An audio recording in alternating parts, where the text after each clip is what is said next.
The stage is set for an epic journey through history's most scandalous royal unions. From castles echoing with whispers of rebellion to churches where vows became battle cries. Medieval royal weddings were rarely simple affairs. What if a marriage plunged an entire kingdom into religious turmoil, reshaping its very identity? How could a child's wedding ignite decades of political strife and personal heartbreak between the 12th and 16th centuries? Number 7. The unbreakable knot, Henry VIII of England and Catherine of Aragon. The early 16th century, though often seen as the dawn of a new age, still clung to many medieval traditions, especially concerning monarchy and marriage. In England, the young King Henry VIII had been married for years to Catherine of Aragon, the daughter of the powerful Catholic monarchs Ferdinand and Isabella of Spain. Their union, established in 1509, was initially seen as a triumph for England. It solidified an alliance with Spain, a major European power, and connected the Tudor dynasty to one of the oldest royal lines on the continent. Catherine had previously been married to Henry's elder brother Arthur, Prince of Wales, but Arthur had died young just months after their wedding. To allow Henry to marry Catherine, a papal dispensation had been obtained. This dispensation stated that their first marriage had not been consummated, thus allowing Catherine to marry her deceased husband's brother without violating canon law, which generally forbade such unions. For years, the marriage seemed stable. Catherine gave birth to several children, though, tragically, only one survived infancy: a daughter, Mary. As the years passed, Henry grew increasingly anxious about the lack of a male heir. He desperately wanted a son to secure the Tudor succession and prevent any return to the instability that had plagued England during the Wars of the Roses. His father, Henry VII, had painstakingly established the Tudor dynasty after winning the crown on the battlefield, and the thought of it ending with a female ruler, or, worse, falling into the hands of a rival claimant, was a constant fear. Controversy began to brew when Henry, after 2 decades of marriage, started to question the legitimacy of his union with Catherine. Convinced himself, or perhaps was genuinely convinced by theological arguments, that the papal dispensation granted for his marriage was invalid.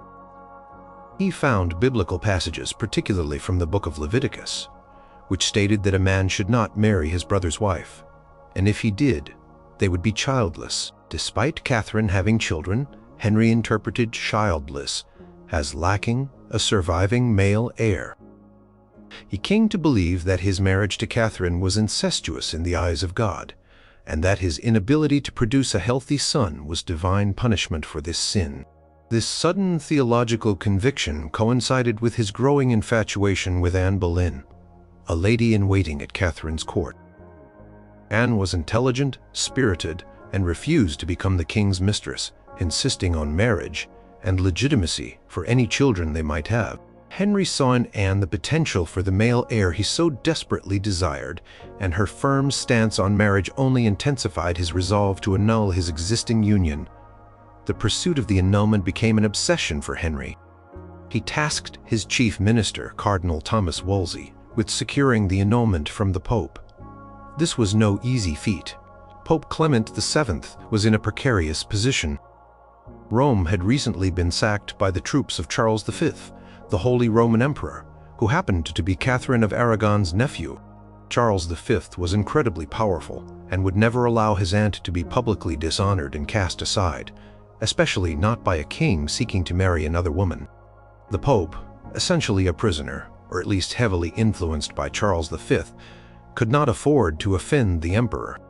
Granting Henry an annulment would invalidate a previous papal dispensation, undermining papal authority, and potentially triggering a massive political and religious crisis across Europe.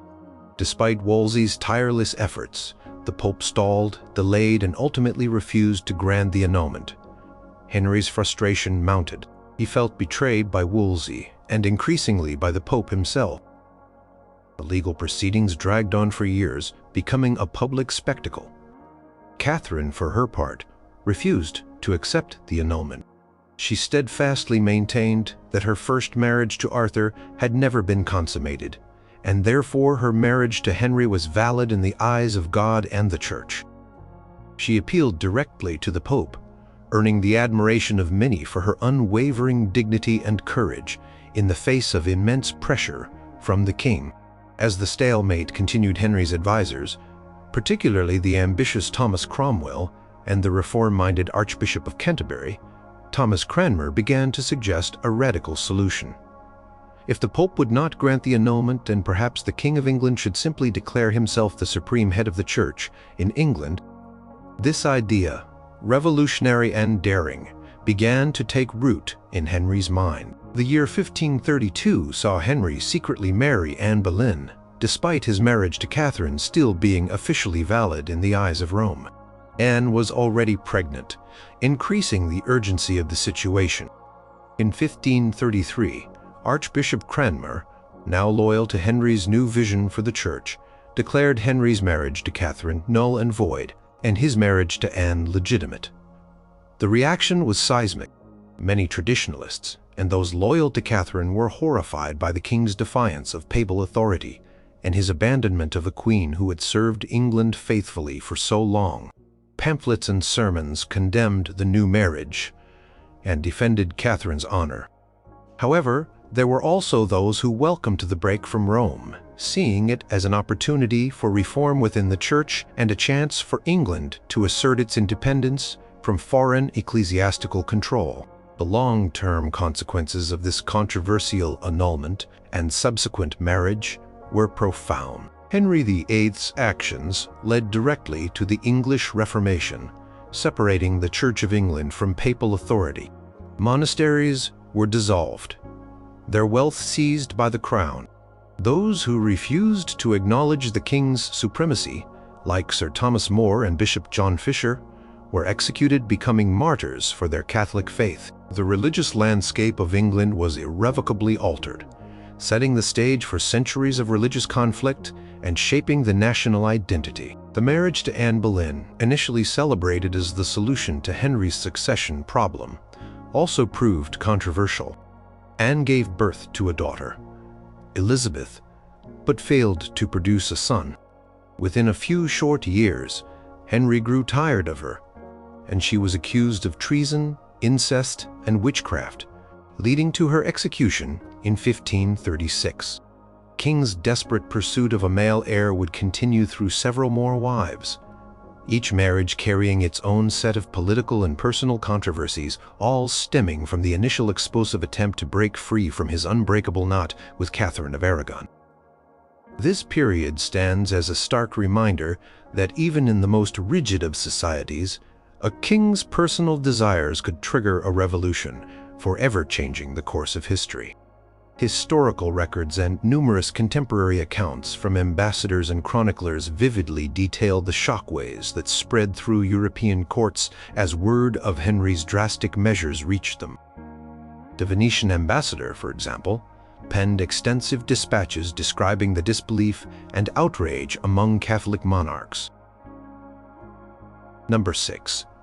The Spider and the Sun.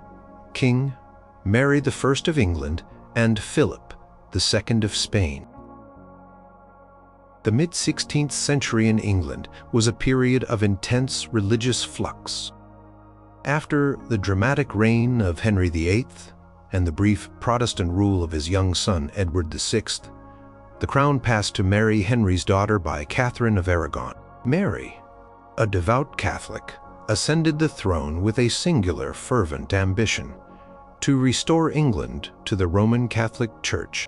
This goal deeply influenced her choice of husband, leading to one of the most intensely controversial royal marriages in English history. Mary was already in her late 30s when she became queen in 1553. Considered old for a royal bride in an era where alliances were often sealed with child marriages.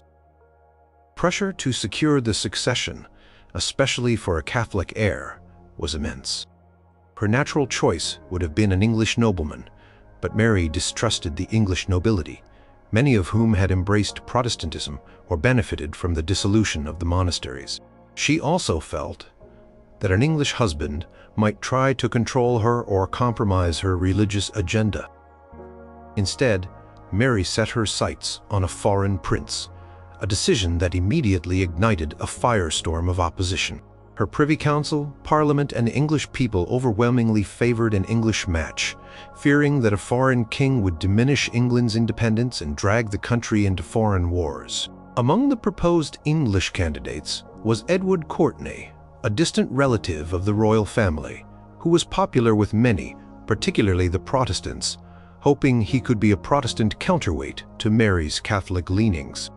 However, Mary rejected Courtenay, finding him frivolous and unsuitable. Her gaze fell upon Philip II of Spain, the son of the Holy Roman Emperor Charles V and ruler of an immense empire that spanned Europe, the Americas, and beyond. Philip was a staunch Catholic, the epitome of the Counter-Reformation, and seemed to Mary the ideal partner to aid her in her mission to return England to the Catholic fold. He was also a widower, having previously been married to Maria Manuela of Portugal. The very idea of a Spanish king sparked widespread outrage across England. Spain was the most powerful nation in Europe, and marrying its prince seemed to many like signing away England's sovereignty, making it a mere satellite of the vast Habsburg Empire. There was deep-seated xenophobia among the English populace, who viewed the Spanish as arrogant, foreign, and potentially dangerous. The English gentry feared that Spanish courtiers would flood England, taking positions of power and influence. The merchants and traders worried about Spanish economic dominance. The Protestant population was terrified that a Catholic king would intensify the persecution of their faith despite the strong opposition.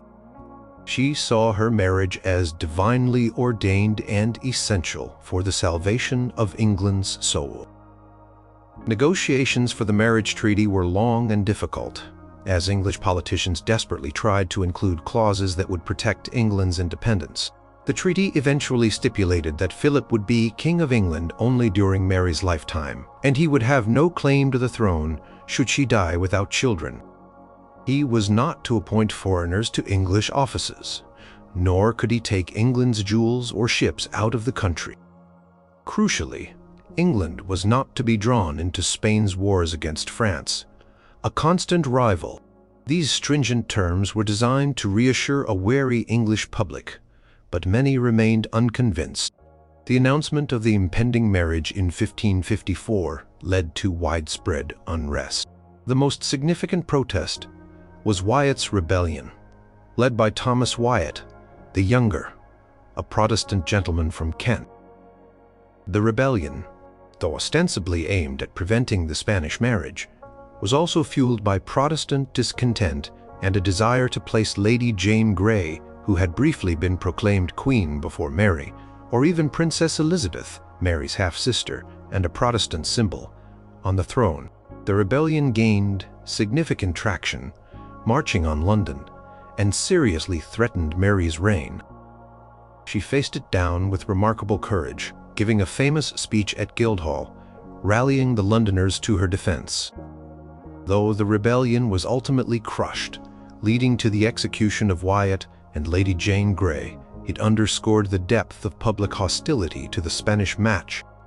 The wedding ceremony itself took place on July 25, 1554. At Winchester Cathedral, Philip arrived in England with a large Spanish entourage, a display that only intensified English anxieties. The atmosphere was strained. Chroniclers describe a solemn, rather than joyous occasion, reflecting the somber mood of the nation. Philip, though attempting to be gracious, spoke little English, and his reserved demeanor did not endear him to the English people. Mary, despite her deep affection for Philip, was often observed to be melancholy, perhaps burdened by the immense unpopularity of her choice. The immediate aftermath of the wedding saw Philip elevated to King of England and Ireland alongside Mary. English coins were minted with both their effigies. However, the fears of English politicians were largely realized. Philip did attempt to influence English policy, pushing for England to join Spain in its war against France. Despite the treaty's provisions, Mary, deeply loyal to her husband and committed to a Catholic alliance, eventually succumbed to his pressure, declaring war on France. This decision proved disastrous, leading to the loss of Calais, England's last continental possession, a humiliating blow that further eroded Mary's popularity and fueled English resentment against Philip.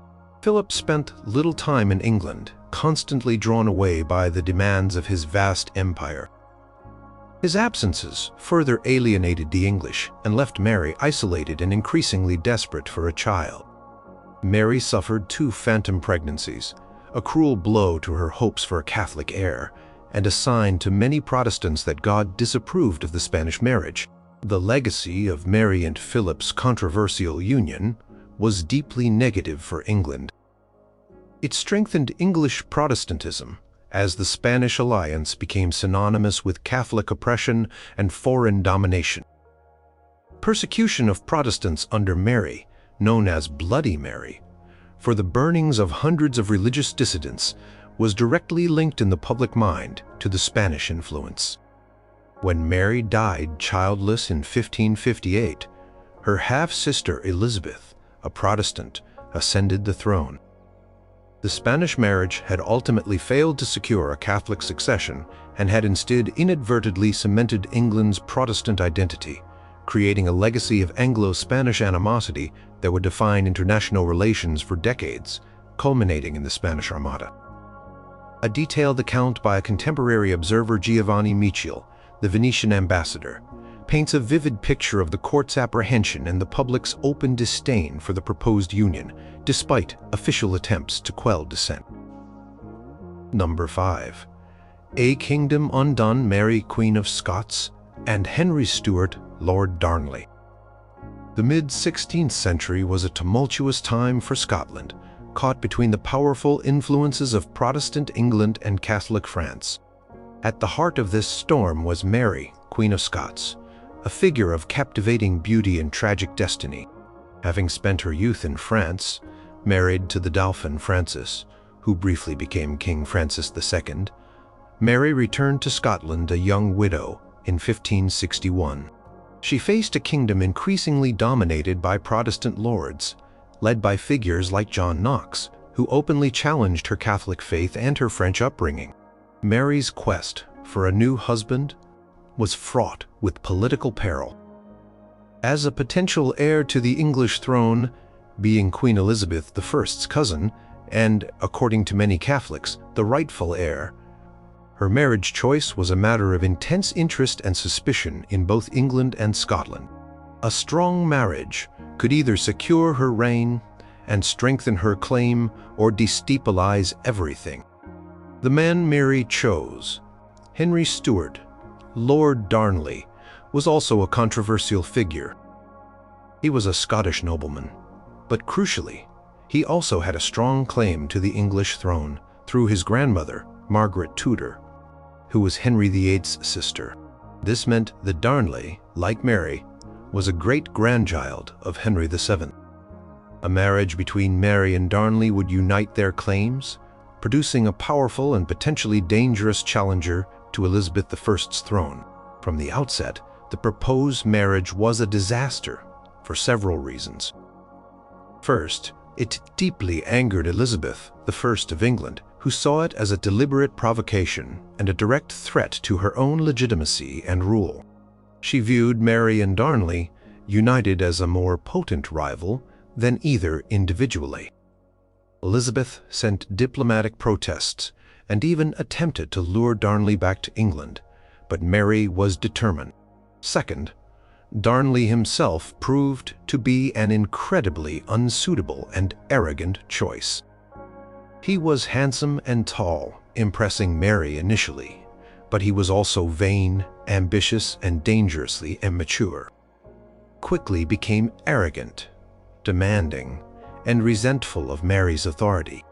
He longed for the crown matrimonial which would make him co-ruler in his own right, rather than simply the Queen's consort. Mary, however, refused to grant him this. His behavior alienated many of the Scottish lords, including those who had initially supported the marriage.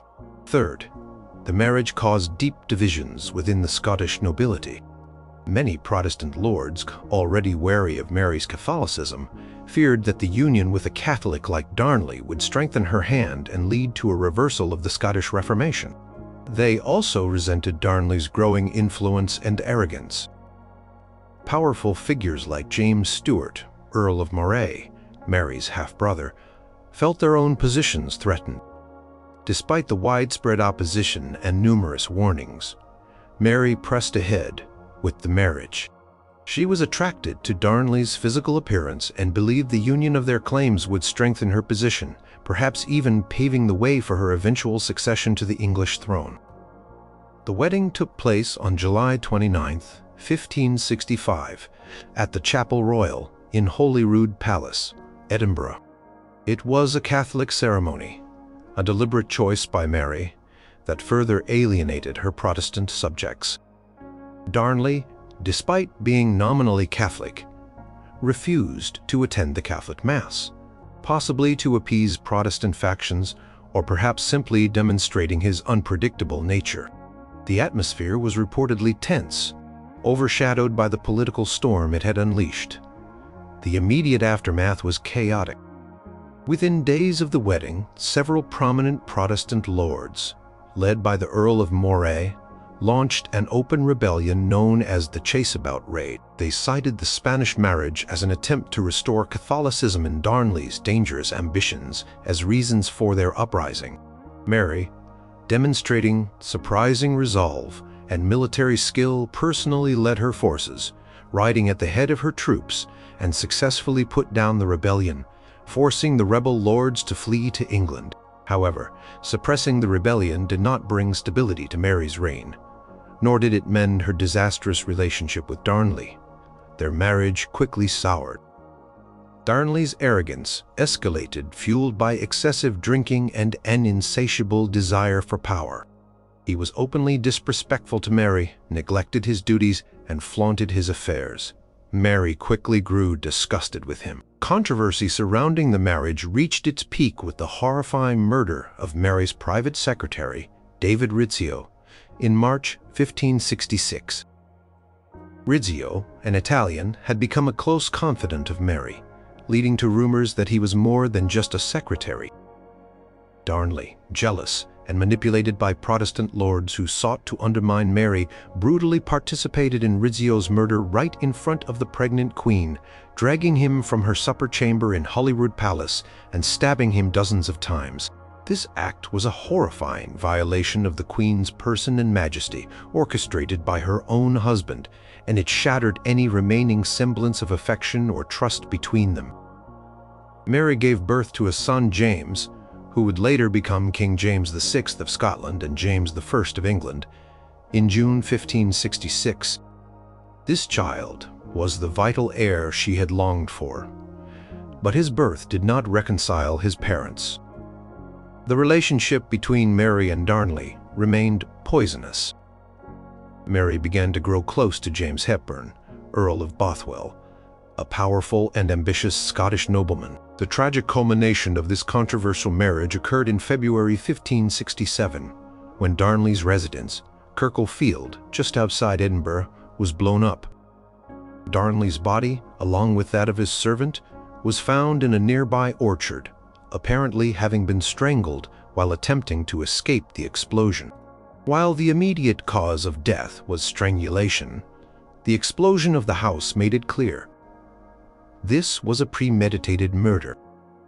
Suspicion immediately fell upon Bothwell and, crucially, upon Mary herself.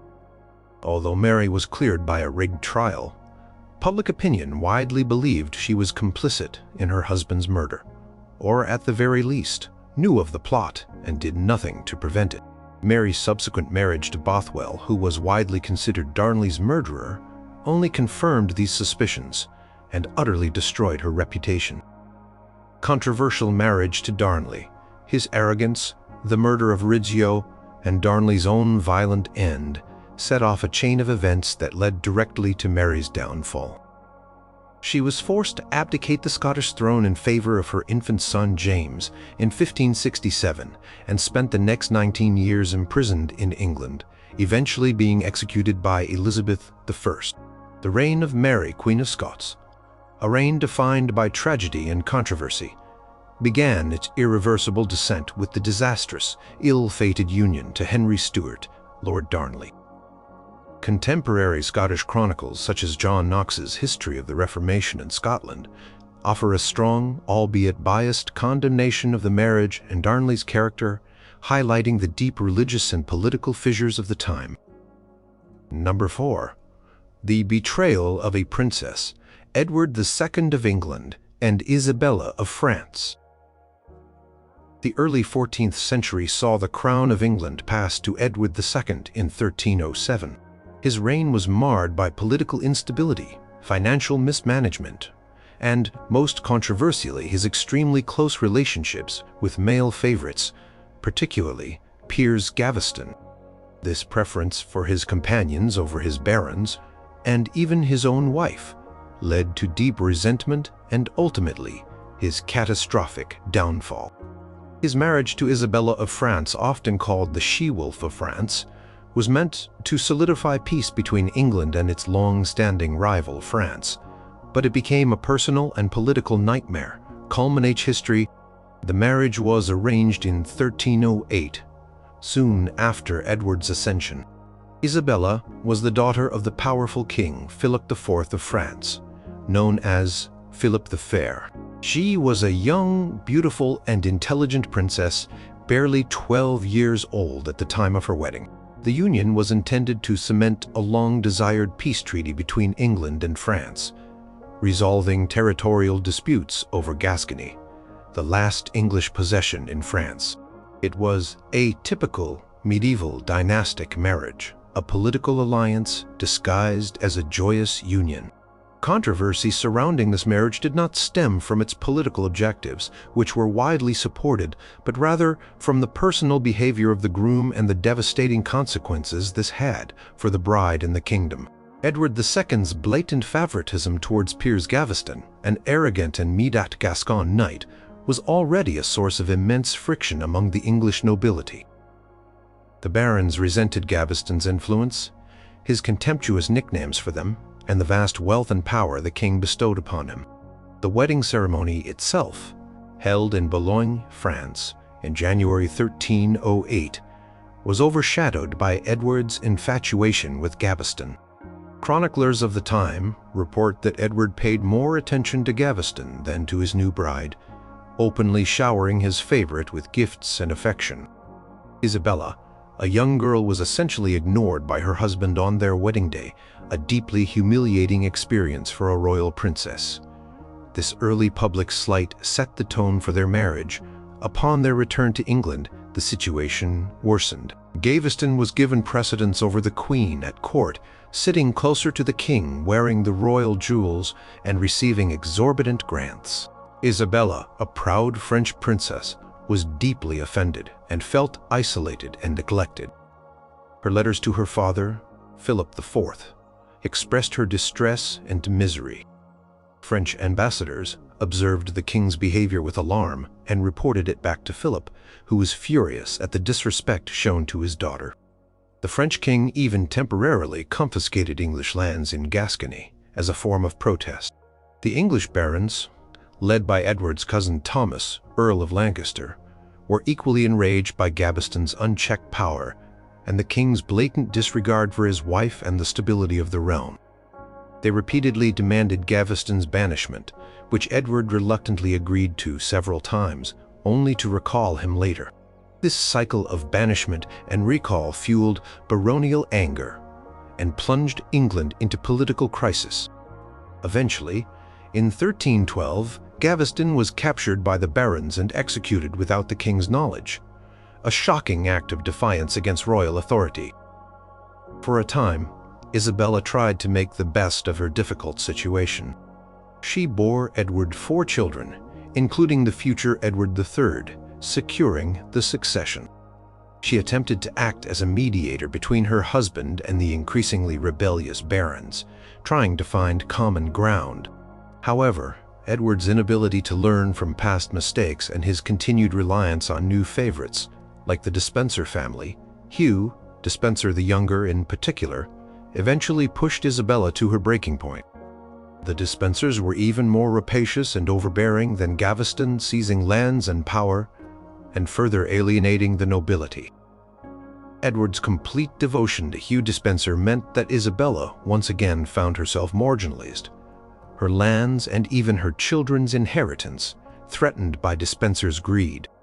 Her personal allowance was cut, and she was separated from her children, most notably her son and heir, Prince Edward. Isabella's resentment festered, turning into bitter hatred for the Despensers and, increasingly, for her husband. Controversy of their marriage reached its peak when Isabella, despairing of her position and safety in England, managed to travel to France in 1325 on a diplomatic mission ostensibly to negotiate a peace treaty with her brother, King Charles IV. This trip was a strategic masterpiece of cunning. While in France, Isabella openly embraced her son Prince Edward, who had been sent to do homage to the French king, and she publicly refused to return to England as long as Hugh Despencer held power. In France, she formed an alliance with Roger Mortimer, a powerful English baron who had fled Edward II's wrath, and was now a staunch opponent of the king. Partnership between Isabella and Mortimer was not only political but also personal, as they became lovers. This open rebellion by the Queen, a wife defying her husband and king, was unprecedented. With French support and a growing army of English exiles and disaffected nobles, Isabella and Mortimer invaded England in 1326. The invasion was remarkably successful. Edward II, stripped of his support, fled but was eventually captured. The Despensers were summarily executed in a brutal and public fashion, signifying the depth of popular hatred for them. In 1327, in a move that shocked Europe, Edward II was formally deposed by Parliament under immense pressure from Isabella and Mortimer. His young son, Edward III, was proclaimed king, with Isabella and Mortimer acting as regents. Edward II himself met a gruesome end, reportedly murdered in Berkeley Castle in September 1327 with a red-hot poker, a method designed to leave no outward marks of foul play. This brutal regicide, widely believed to have been ordered by Isabella and Mortimer, marked the culmination of the controversial marriage. Isabella and Mortimer ruled England for several years, but their unpopularity grew as they enriched themselves and appeared to sideline the young king. Ultimately, in 1330, the young Edward III, now a teenager, staged a coup arresting and executing Mortimer and effectively ending his mother's regency. Isabella lived out the rest of her days in comfortable, albeit supervised, retirement. The marriage of Edward II and Isabella of France, intended to bring peace and stability, instead unleashed a torrent of personal betrayal, political rebellion, and ultimately the violent deposition and murder of a king. Chroniclers, such as Adam Miramuth and the author of the Vita Edwardi Secundi, provide contemporary insights into the growing disaffection with Edward and the escalating resentment towards his favorites, fueling Isabella's dramatic turn. Number 3. The Child Bride and the Aged King, Richard II of England and Isabella of Valois. The late 14th century in England was a period still reeling from the aftermath of the 100 Years' War. King Richard II, who had ascended the throne as a boy, had by the 1390s consolidated his power, but his reign was marked by increasing autocratic tendencies and a desire for absolute authority, often clashing with his powerful English barons. His first wife, Anne Boleyn, had been a popular queen, but her death in 1394 left Richard childless and vulnerable, requiring a new marriage to secure the succession and, crucially, to bring about a lasting peace with France, England's ancient adversary. Richard's choice for his second wife, Isabella of Valois, ignited a major controversy. She was the daughter of King Charles VI of France, and at the time of their betrothal in 1396, she was a mere 6 years old. Richard, by contrast, was 29. This age disparity, while not unheard of in medieval dynastic marriages, was particularly pronounced and caused significant unease, especially among the English populace and many of the nobility. Primary reason for this controversial marriage was purely political: to end the long-standing 100 Years' War, or at least establish a lengthy truce. Richard was weary of the seemingly endless conflict with France, which had drained English resources and led to a high human cost. A marriage alliance with the French royal family was seen as the strongest possible guarantee of peace. Proposed dowry was also substantial, offering a much-needed financial boost to the English crown. However, the terms of the marriage and the nature of the bride sparked immediate and widespread controversy. First, there was the obvious issue of Isabella's extreme youth. A 6-year-old girl could not consummate a marriage, nor could she produce an heir for many years. This immediately undermined the traditional purpose of royal marriages to secure the succession. Richard was already childless, and his continued lack of an heir through this child bride left the English throne vulnerable. The fear was that if Richard were to die suddenly, without issue, England would again plunge into dynastic chaos. Second, the terms of the truce were deeply unpopular with many English nobles and commoners. The truce, known as the 28 Years' Truce of Paris, meant an end to lucrative raiding in France and a cessation of the war that many believed was England's birthright. It was seen as a sign of weakness and a betrayal of the heroic legacy of Edward III and the Black Prince. The marriage to a French princess, especially such a young one, became a symbol of Richard's perceived capitulation to France. Many English knights and soldiers felt their honor was compromised by a peace that seemed to abandon English claims to the French throne. Third, the lavish spending on the marriage and the associated ceremonies further inflamed public opinion. Richard, known for his extravagant court and love of opulence, spared no expense. This was a stark contrast to the ongoing economic hardships faced by many English commoners, who viewed the marriage as a frivolous expense for a politically disadvantageous union. The wedding ceremony took place in October 1396 at Calais, a strategically important English possession in France. The event was grand, with both kings, Richard and Charles VI, present. However, the image of the young doll like Isabella being married to the adult Richard, and the subsequent procession through the streets of London where she was paraded as the new queen, was unsettling to many. Chronicles describe Isabella as a small figure dwarfed by the grandeur of the occasion, her innocence highlighting the purely political nature of the alliance. Following the marriage, Isabella, still a child, was placed in the care of Richard's senior ladies-in-waiting. She was raised with all the dignity of a queen, but could not fulfill the primary duty of providing an heir. Richard, despite the political benefits, reportedly showed a gentle affection for his young bride, treating her with respect and kindness. Some accounts suggest he would play games with her, trying to make her feel comfortable in her new bewildering role. However, this personal kindness did little to soothe the widespread political discontent. The long-term consequences of this controversial marriage were severe for Richard II.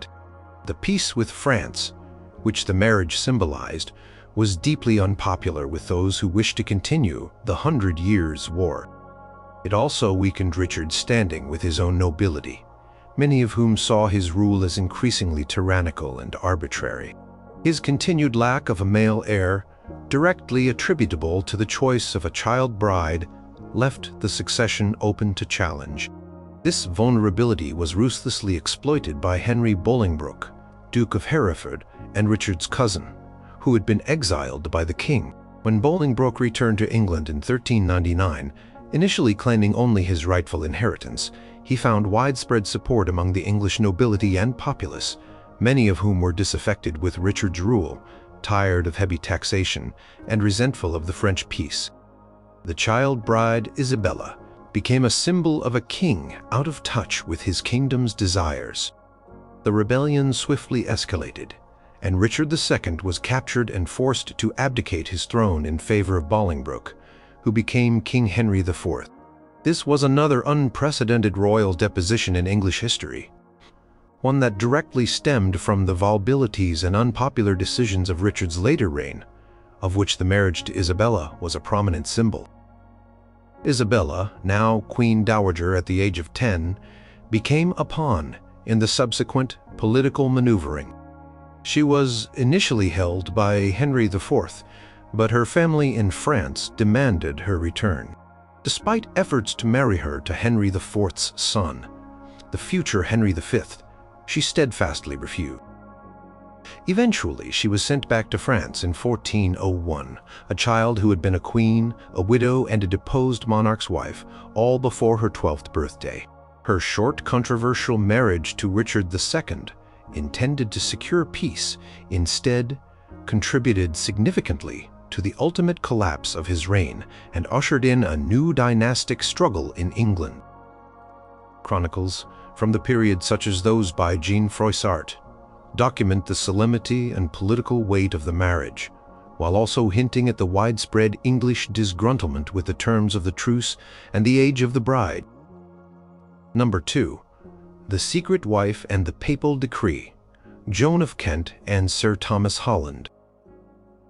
The mid-14th century in England was a period of chivalry and burgeoning royal power, but also one where personal desires could clash violently with established legal and religious norms, particularly concerning marriage. Joan of Kent, later to become the mother of King Richard II and known as the Fair Maid of Kent for her renowned beauty, was a woman whose personal life was as dramatic and controversial as the political landscape she inhabited. Her first marriage, a secret union, created a scandal that reached the highest echelons of the church and challenged the very foundations of medieval marriage law. Joan was the daughter of Edmund of Woodstock, Earl of Kent, who was King Edward I's son and a half-brother of Edward II. This made Joan a royal princess, albeit a junior one, and a potential figure in the succession. Her beauty was legendary, reportedly captivating many, including the powerful Edward the Black Prince, the eldest son of Edward III and heir to the throne. Controversies surrounding Joan's marriage began early, in the late 1330s or early 1340s. When she was a young woman, she secretly married Sir Thomas Holland, a relatively obscure but ambitious knight, without the knowledge or consent of her family. Secret marriages were a particular problem in medieval society, because they were valid under canon law if the couple exchanged vows freely and privately, but they were almost impossible to prove without witnesses, and often led to disputes over legitimacy. For a royal princess, such an unapproved union was an act of daring defiance, potentially jeopardizing her family's political standing and her own future marriage prospects. However, the real scandal erupted when, years after her secret marriage to Holland, Joan was compelled by her family to marry William Montague, Earl of Salisbury, a much more powerful and politically advantageous match. This second marriage, arranged by her guardians, plunged Joan into a legal and moral quagmire. She was, in the eyes of the Church, a bigamist, a grave sin, even if her first marriage was secret. The dispute between Holland and Montague over Joan became a public spectacle, a legal battle that drew widespread attention. Holland, upon returning from campaigns abroad and hearing of Joan's marriage to Salisbury, publicly claimed Joan as his wife, asserting the validity of their earlier secret vows. Montague naturally disputed this, arguing that the secret marriage was invalid or at least not legally binding, and that his marriage to Joan was the legitimate one. Controversy was escalated to the highest authority, the Pope. In medieval Europe, matters of marriage and legitimacy fell squarely under the jurisdiction of the Church, and ultimately the papacy. For 5 long years, from 1348 to 1353, the case was argued before the papal court in Avignon. Legal teams from both sides presented evidence, testimony, and arguments, creating a fascinating glimpse into medieval canon law and the complex interplay of personal vows, family pressure, and political interest. The stakes were high. For Joan, her reputation and future were on the line. For Holland and Montague, it was about her hand, her status, and the potential prestige and influence that came with marrying a royal princess. For the Church, it was about upholding the sanctity of marriage and its own legal authority. Finally, in 1353, Pope Clement VI issued his ruling. After carefully considering all the evidence, the Pope ruled decisively in favor of Sir Thomas Holland. He declared that Joan's original secret marriage to Holland was valid and legally binding, and therefore, her subsequent marriage to William Montague was null and void. This papal decree was a stunning victory for Holland and a public humiliation for Montague and Joan's family, who had tried to force her into a more politically opportune union. The implications were profound. Joan was compelled to return to Holland, acknowledging him as her rightful husband. They would go on to have several children, including Thomas Holland, who would later become a powerful figure at court. Papal ruling solidified Holland's status, elevating him from a relatively minor knight to the legitimate husband of a royal princess, effectively linking him to the royal family. The long-term consequences of this controversial marriage were far-reaching, even beyond Joan's immediate family. When Sir Thomas Holland died in 1360, Joan became a wealthy and politically influential widow. Her status as a legitimate royal princess, affirmed by the papacy, paved the way for her next and most famous marriage. In 1361, she married Edward, the Black Prince, the heir apparent to the English throne, who was also her first cousin once removed. This marriage was highly unusual for the time, not least because of their close familiar relationship, requiring another papal dispensation, which was quickly granted given the prince's desire for the match, but also because it brought a woman with a scandalous past directly into the heart of the English royal family. This union with the Black Prince produced a son, Richard, who would, upon the unexpected death of his father and then his grandfather Edward III, become King Richard II. Thus, the boy king, who later ruled England, owed his legitimacy and royal status in part to a papal decree that resolved a bitter and public marital dispute over his mother's first secret wedding. Controversial marriage of Joan of Kent and Sir Thomas Holland stands as a testament to the power of personal vows and the pervasive influence of the medieval church in dictating the legal and social framework of even the most powerful families in Europe. Papal registers from Avignon and contemporary chronicles, such as the Chronicle of Lanercost, provide details of the lengthy legal proceedings and the Pope's ultimate decision, underscoring the weight of ecclesiastical authority in such matters. Number 1. The Queen, who became a Duchess, Eleanor of Aquitaine and Louis VII of France.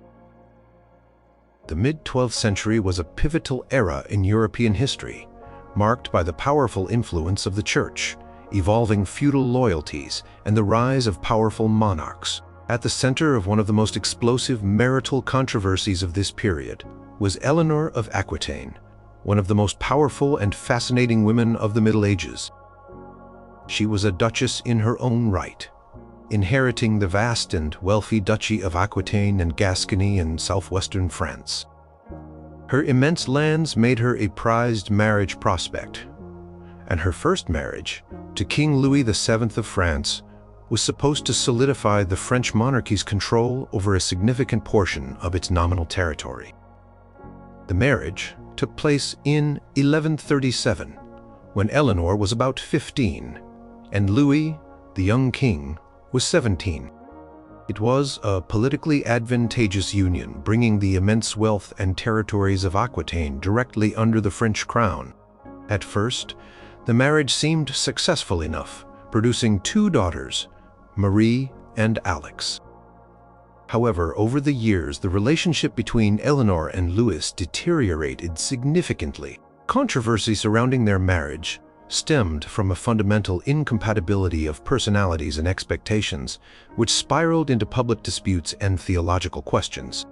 Louis was deeply religious, pious, and rather ascetic, described by some as more monk than monarch. He preferred prayer and contemplation to the rough and tumble world of politics and warfare.